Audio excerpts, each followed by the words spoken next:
sendiri, Cici dengan driver cantik. Hari ini ada Ratu. Terus hari ini kita mau apa ya?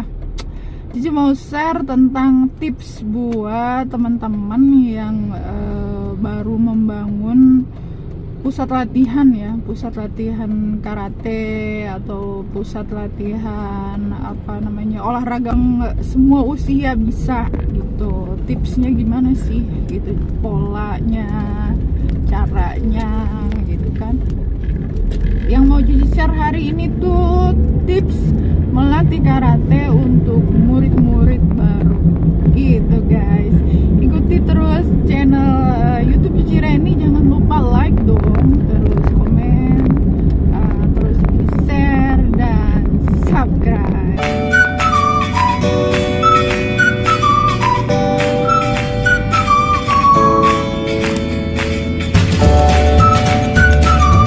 Seperti karate, mungkin taekwondo, silat dan lain sebagainya, dan semua usia kita open gitu kan, artinya semua usia bisa jadi murid kita. Itu banyak hal yang bisa kita explore, bagaimana cara menghadapi murid-murid karate ini.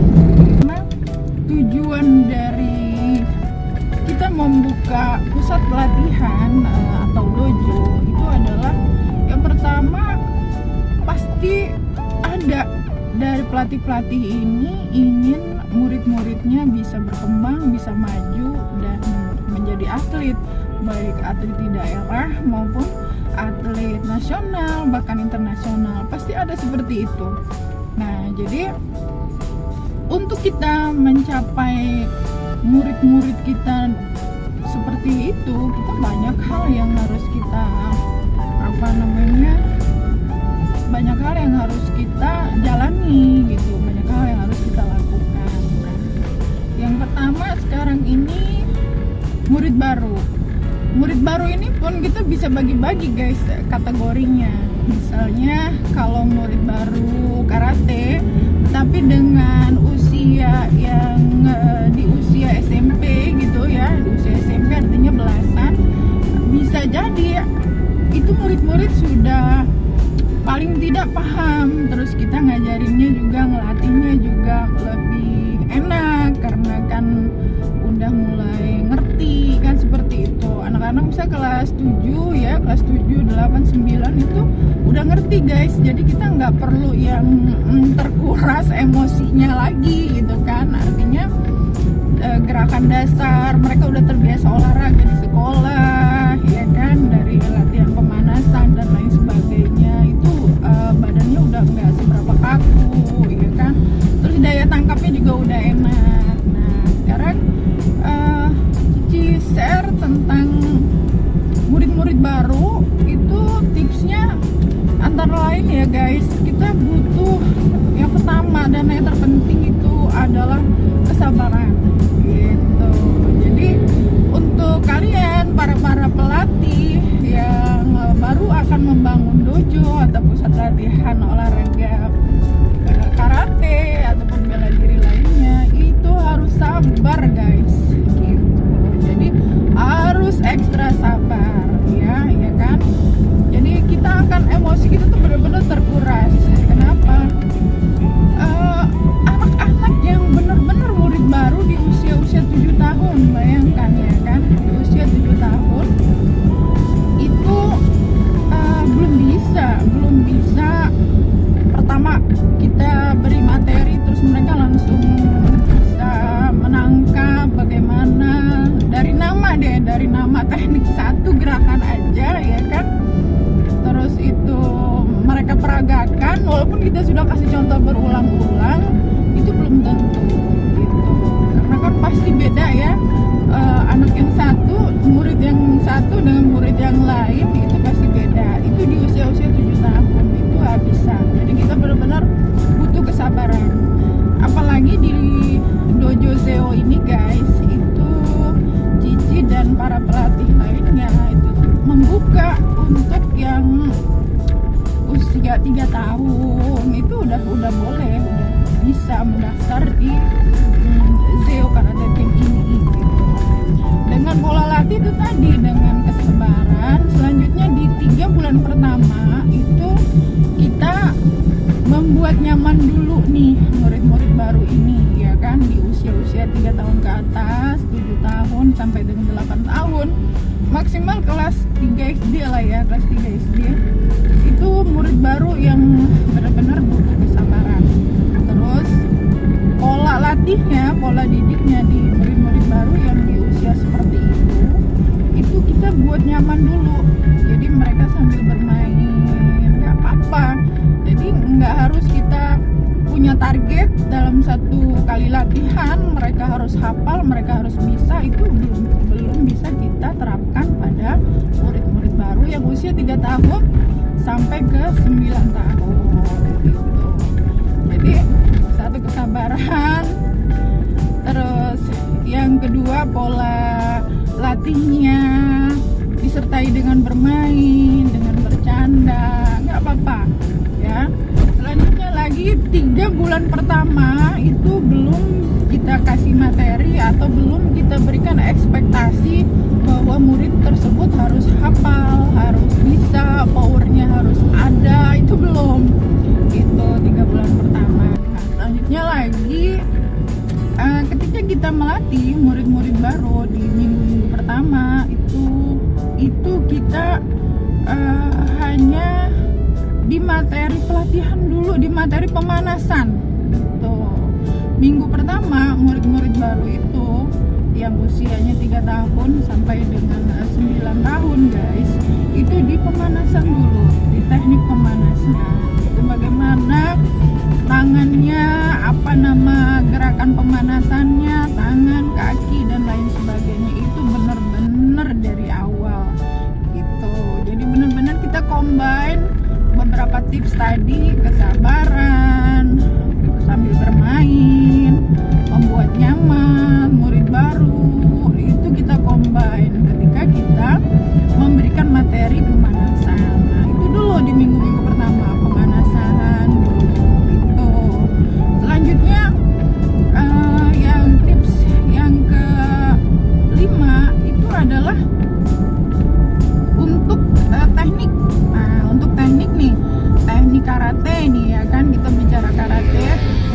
Untuk teknik karate itu nggak bisa kita semua kita kasih. Misalnya di pertama kali itu kalau di KKI, di perguruan yang Zeo latih ini adalah Kushinryu Karate di Indonesia guys.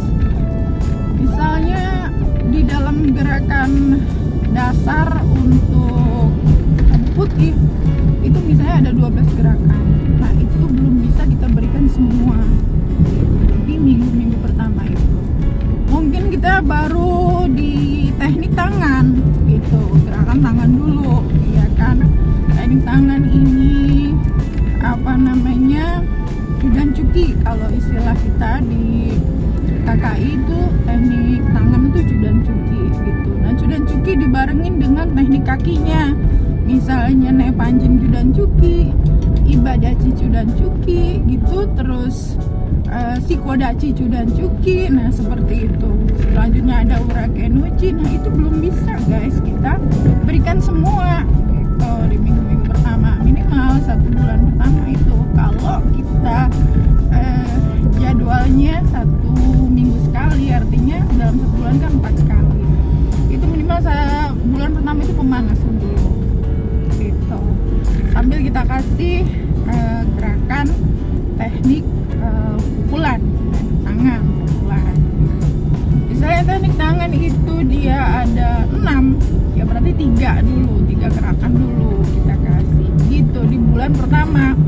Soalnya di bulan kedua baru kita kasih lengkap nih untuk teknik tangan gitu, sehingga kita targetnya ya hanya itu aja. Pokoknya ekspektasi dari pelatih ini jangan apa namanya, oh murid baru ini pokoknya harus bisa, sehingga kita melatihnya tuh dengan yang keras gitu kan, kita melatihnya tuh dengan yang benar-benar terkuras energi apa namanya positif kita gitu kan, sehingga kita bisa emosi dan lain sebagainya. Itu juga nggak baik ya kan, nggak efektif untuk murid-murid baru.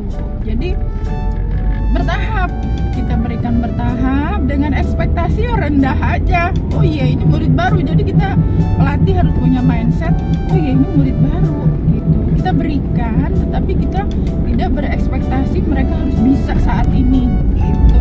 Sehingga ketika mereka masih salah, ya kita hadapin dengan senyum, kita hadapin dengan kasih sayang gitu loh. Terus itu yang akan membuat murid-murid baru ini nyaman. Murid-murid baru ini nggak takut berbuat salah, guys.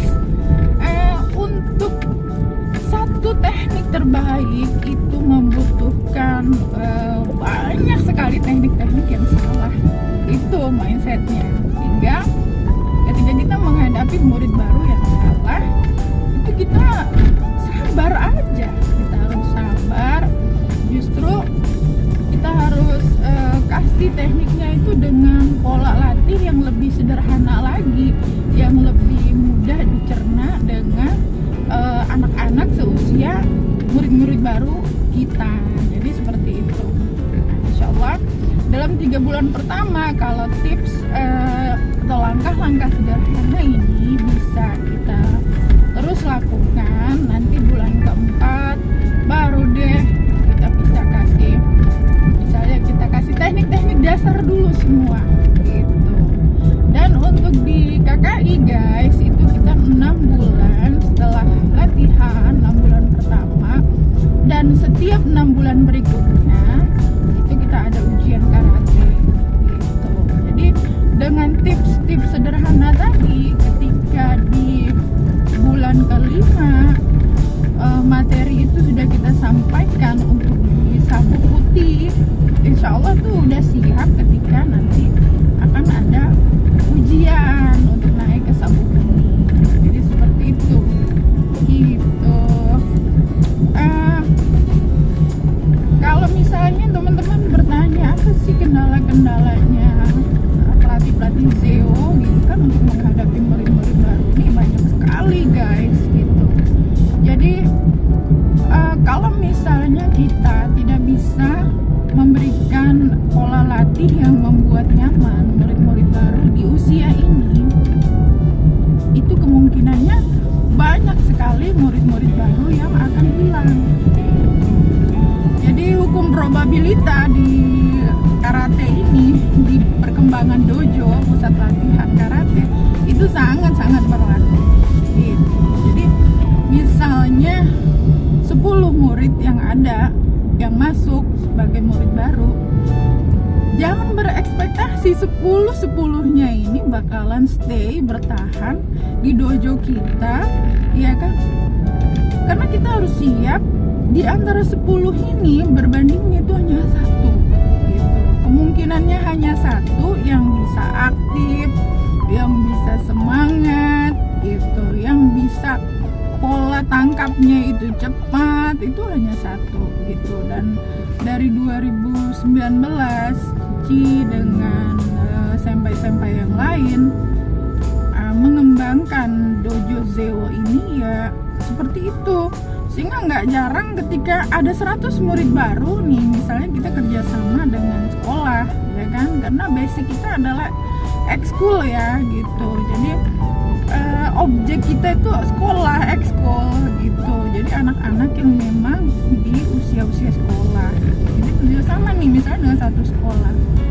Untuk murid baru tuh misalnya 100 orang di awal, itu kita jangan berharap bakal bisa 50 orang dia bertahan dalam tahun-tahun berikutnya. Enggak. Jadi 10 orang bertahan itu sudah bagus dari 100 orang gitu. Jadi meski dengan pola latih yang sederhana, dengan pola nyaman yang kita berikan sebagai pelatih ke murid-murid baru, itu juga belum tentu membuat murid-murid tersebut bertahan gitu, ada di dojo kita. Selanjutnya lagi apa? Persaingan guys, jangan dikira untuk dojo, untuk pusat latihan itu tidak ada persaingan, jangan. Bahkan ada pelatih-pelatih yang dengan cara-cara tertentu itu merebut daripada murid-murid yang ada di dojo yang lain. Nah itu itu jangan ditiru. Jadi itu salah satu kendala juga untuk perkembangan dojo gitu guys. Jadi tips yang Cici share hari ini mudah-mudahan bisa bermanfaat untuk teman-teman semua yang baru akan membuka dan mengembangkan pusat latihan olahraga karate, pencaksilat, dan lain sebagainya. Semoga bermanfaat untuk teman-teman semua. Tetap semangat karena hukum probabilitas itu berlaku. Artinya kita perlu banyak murid-murid baru gitu untuk menghasilkan murid-murid yang bisa loyal dan insya Allah bisa berhasil sebagai atlet gitu. Tetap semangat, sampai ketemu lagi di video-video Cici berikutnya. Bye bye.